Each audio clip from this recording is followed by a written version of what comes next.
Hello students, ज्ञानरिति classes में फिर से आपका स्वागत। देखिए, हम इच संज्ञक विधायक सूत्र कर रहे हैं और इच संज्ञक विधायक सूत्र हम 5 कर चुके हैं। इन पांचों इच संज्ञक सूत्रों की कक्षा अगर आपने नहीं देखी है तो पहले उन पांचों कक्षाओं को आप देख लीजिएगा। उसके बाद ये अंतिम इच संज्ञक सूत्र है, उसको पढ़ना, ठीक है, क्योंकि सब एक दूसरे से जुड़े हुए हैं। ठीक है, अगर हमने पहले कक्षाएं देखी होंगी ना तो हमें भी बहुत अच्छे से समझ आ जाएगा। ठीक है, तो अगला हमारा अंतिम इच संज्ञक सूत्र है आदिर ये टुडवह। आदिर ये टुडवह। तो देखते हैं हमारा अगला सूत्र आदिर ये टुडवह। देखो, सूत्र है हमारा आदिर ये टुडवह। देखो सूत्र में देखो, आदि मतलब बताया ना आपको, आदि का मतलब क्या होता है? प्रारंभ। आदि का मतलब क्या हो जाता है? प्रारंभ। तो प्रारंभ में, ठीक है, किसके प्रारंभ में? धातु के। ये इंपॉर्टेंट बात, ये देखो यहाँ पे वृत्ति में भी दे रखा है धातोराद्या। धातु के प्रारंभ में, किसके प्रारंभ में? धातु के।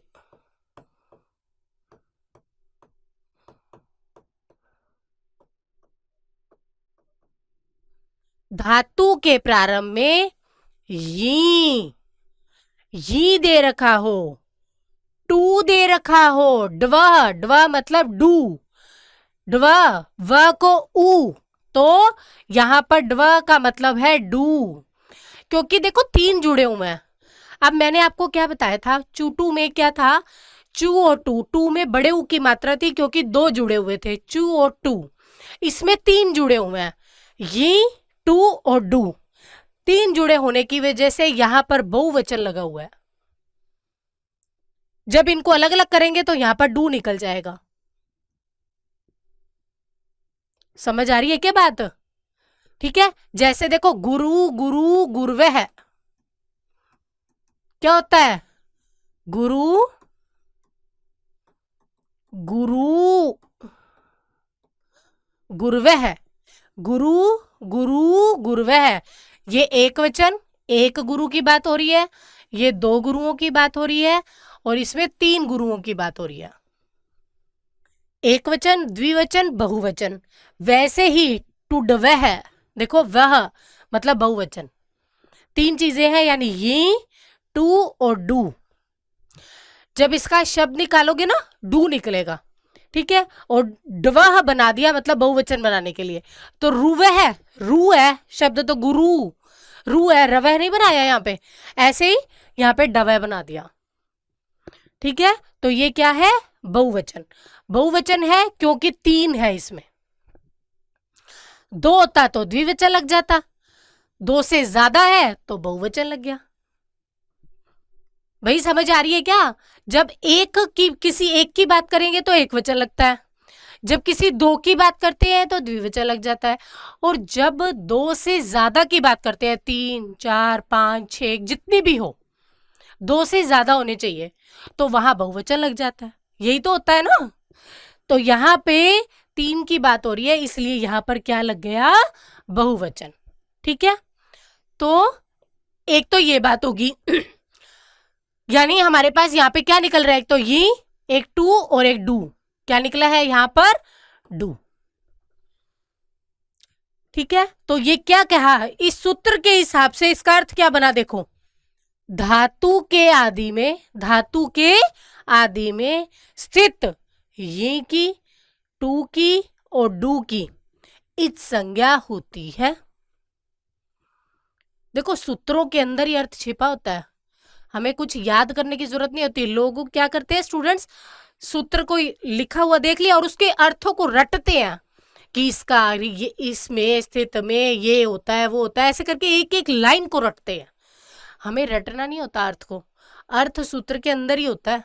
देख लो मैंने रटा है क्या? धातु के आदि में यही लिखा हुआ है, धातु के आदि में स्थित ये की, टू की और डू की क्या हो जाती है? इच संज्ञा हो जाती है। क्या अब हमें रटने की जरूरत है? सूत्र को देखते ही हमें उसका अर्थ आ गया ना, तो सूत्रों से उसका अर्थ करना सीखना है हमें। ठीक है, तो हम पूरी व्याकरण में हम क्या करेंगे, सारी की सारी, चाहे समास हो, चाहे प्रत्यय हो, चाहे कुछ भी हो, कारक हो, एक एक सूत्र के अंदर से हम उसके अर्थ निकालेंगे। हमें जरूरत नहीं है अर्थों को याद करने की। तो पेपर में ऑब्जेक्टिव टाइप क्वेश्चंस आते हैं, तो ऑब्जेक्टिव टाइप में कोई भी क्वेश्चन आ जाए, जब हमें वो सारा पता होगा तो हम आंसर कर ही लेंगे ना। जब हमें सूत्र के अंदर की एक एक चीज पता है तो क्या हम अर्थ नहीं कर पाएंगे, क्वेश्चन नहीं कर पाएंगे? ठीक है, अब यहाँ पे पूछ लिया आदि का मतलब किससे है, प्रत्यय के आदि में, उपसर्ग के आदि में, अव्यय के आदि में, या धातु के आदि में। तो आपको पता होगा कि धातु के आदि में बात कर रही है। जब हमने किसी भी सूत्र की व्याख्या कर ली तो हमें क्या पता नहीं लगेगा, क्या पता लग जाएगा ना। तो ये धातु के आदि की बात कर रहा है। ठीक है, तो धातु के आदि में स्थित ये की, टू की और डू की क्या हो जाती है, इच संज्ञा हो जाती है। अब देखो इसकी वृत्ति देखो, उपदेश, वही उपदेश आ गया। उपदेश मतलब क्या होता है,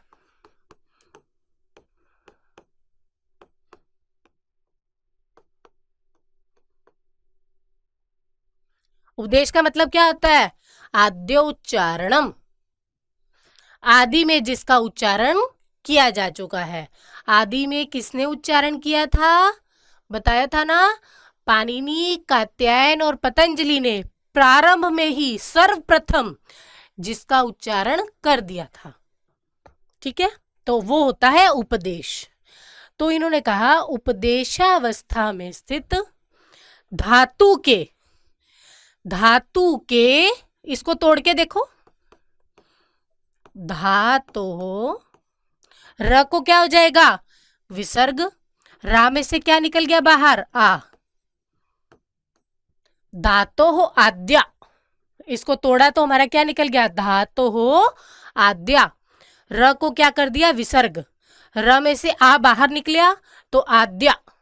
ठीक है, तो उपदेशावस्था में स्थित धातु के आदि में स्थित, धातु के आदि में स्थित एते, एते बहुवचन, एते कौन है, ये टू और डू, एते कौन है, ये टू और डू। एते किसके लिए प्रयुक्त हुआ है, तीनों के लिए, ये टू और डू। कहता है उपदेशावस्था में स्थित धातु के आदि में लगे हुए, धातु के आदि में स्थित एते की, यानी ये टू और डू की इतः स्यु, इत संज्ञा होती है। देखो वृत्ति से हमें अर्थ समझ में आ रहा है कि उपदेशावस्था में स्थित धातु के आदि में आए हुए ये टू और डू, एते का मतलब ये टू और डू की इतः स्यु, इत संज्ञा होती है। अब देखो स्यु क्यों लगा, स्यु बहुवचन है, ये क्यों बहुवचन है, क्योंकि तीन की बात हो रही है, ये टू और डू की। ठीक है, ये टू और डू की बात हो रही है, तीन की बात हो रही है, इसलिए यहां पर क्रिया जो है उसमें बहुवचन लग गया। ये भी एते बहुवचन है, तो ये टू और डू तीन है, इसलिए एते बहुवचन लग गया, स्यु बहुवचन लग गया। ठीक है, तो उपदेशावस्था में स्थित धातु के आदि में आए हुए ये टू और डू की इत संज्ञा होती है। हिंदी लिख लेना इसकी, क्या कहा, उपदेशावस्था में स्थित धातु के आदि में आए हुए ये टू और डू, ये टू और डू की इत संज्ञा होती है। ठीक है, अब देखो उदाहरण से समझे हम इसको। उदाहरण में देखो, जैसे हमारे पास एक धातु है ये भी, ये एक धातु मिलती है ये भी, तो ये यी है जो, इसकी इत संज्ञा किस सूत्र से हो जाएगी, आदिर ये टूट, वैसे इस पूरे यी की इत संज्ञा हो जाएगी, क्योंकि ये यी की करता है। देखो पूरे ई की संज्ञा हो जाएगी। हमारे पास धातु कौन सी बच गई, भी धातु। ठीक है। और देखो टुणदी, टुनदी, टू, पूरे टू की इत संज्ञा होगी, जिसकी इत संज्ञा होती है उसका क्या हो जाता है, लोप। जिसकी इत संज्ञा होती है उसका क्या हो जाता है, लोप। तो टू का लोप हो गया, हमारे पास क्या बच गया, नदी। तो हमारे पास ई की भी इत संज्ञा हो जाती है, नद बच जाता है। कौन सी धातु बच जाती है, नद। ठीक है। ये टू और डू, डू के लिए हमारे पास धातु होती है डुकरियां, डुकरियां। ये डू की इत संज्ञा किससे हो जाएगी, आदिर ये टुडवे से, और य की इत संज्ञा हो जाएगी हलंत्यम से। धातु बचती है हमारे पास क्री। देखो भी धातु हम पढ़ते हैं ना, डरने, डरना, भी का मतलब क्या होता है, डरना। तो डरने वाली धातु भी, वो भी नहीं है, ये भी धातु है वो। ठीक है। हम जो धातु रूप याद करते हैं ना, उसमें हमें भी धातु दिखती है, तो भी धातु नहीं है वो ये भी धातु है। उसमें ये की इत संज्ञा आदिर ये टुडवे से की हुई है, और बाद में भी शेष बचा हुआ है, तो इसलिए बोल देते हैं कि भी धातु के रूप याद करो। क्योंकि ये प्रचलन में नहीं है ना, इसलिए भी लिख देते हैं। अब ये टू नदी लिखा होता है, मेन तो टू नदी धातु है। टू की इत संज्ञा इससे कर दी, और ई की इत संज्ञा नदी के अंदर छोटा ही है। ई की इत संज्ञा किससे होती है, बताया था। स्वरों की इत संज्ञा किससे होती है, बताओ जल्दी। ई की इत संज्ञा होगी उपदेशीय या अनुनासिक इत से। तो ई की भी इत संज्ञा हो गई और टू की भी इत संज्ञा हो गई। हमारे पास शेष धातु कौन सी बच गई, नद धातु। ठीक है। फिर डुकरियां, मूल धातु तो हमारी डुकरियां ही होती है, परंतु प्रचलन में हर जगह लिख देते हैं क्री धातु है जी। वो मूल रूप से तो डुकरियां धातु है। डू की इत संज्ञा तो किससे हो गई, आदिर ये टुडवे से, और य की इत संज्ञा किससे हुई, बताओ, चवर्ग से, च छ ज झ य। क्या चुटू से हुई है क्या, बताओ, चुटू से होगी क्या, नहीं होगी ना। क्यों नहीं होगी, क्योंकि चुटू कहता है आदि में स्थित होना चाहिए, और ये कहाँ है, यह अंत में। तो इसका मतलब इसकी होगी हलंत्यम से। धातु कौन सी शेष बच गई, क्री। क्री धातु, करना, करोती, कुरुता, कुरवंती, है ना। क्री पढ़ते हैं ना, तो वो मूल रूप से डुकरिया धातु है। भी धातु मूल है ये भी, नद धातु है मूल टुनदी। ठीक है। तो ये सूत्र क्या करता है, जब धातु के प्रारंभ में ये आ जाए, टू आ जाए या डू आ जाए, तो उसकी, धातु के प्रारंभ में ये, टू या डू कुछ भी आ जाए, तो उनकी इत संज्ञा ये किससे करेगा, उसकी क्या कर देगा, ये इत संज्ञा कर देगा। समझ में आ रहा है ना आप लोगों को। अब देखो इसमें प्रश्न क्या बन गए। पहले तो ये पूछ लिया, आदि री टुडवे सूत्र दे दिया, और बोला कि ये सूत्र ये टू और डू की इत संज्ञा कहां करता है, कहां करता है, धातु के आदि में। प्रत्यय के आदि में नहीं करता, धातु के आदि में करता है। पहला प्रश्न बन गया। फिर उसके बाद इसमें और क्या बन जाएगा कि उपदेशे का अर्थ क्या है, उपदेशे का अर्थ क्या है, आद्य उच्चारणम। और इसमें प्रश्न क्या बन सकता है, आद्य का मतलब क्या है, आद्य मतलब सर्वप्रथम। सर्वप्रथम कौन मुनि आए थे, पाणिनि, कात्यायन और पतंजलि। इनका उच्चारण, आद्य उच्चारण, इनका उच्चारण, यानी इन तीनों मुनियों ने जो पहले कह दिया था कि धातु के प्रारंभ में यदि ये टू और डू होगा तो उसकी इत संज्ञा हो जाएगी। ठीक है। तो ये प्रश्न बन गया। ठीक है। और ये पूछ ले, आदिर ये टुडवे में डवे शब्द में कौन सा वचन है, एक वचन है, द्विवचन है या बहुवचन है, तो बता दोगे ना आप बहुवचन है।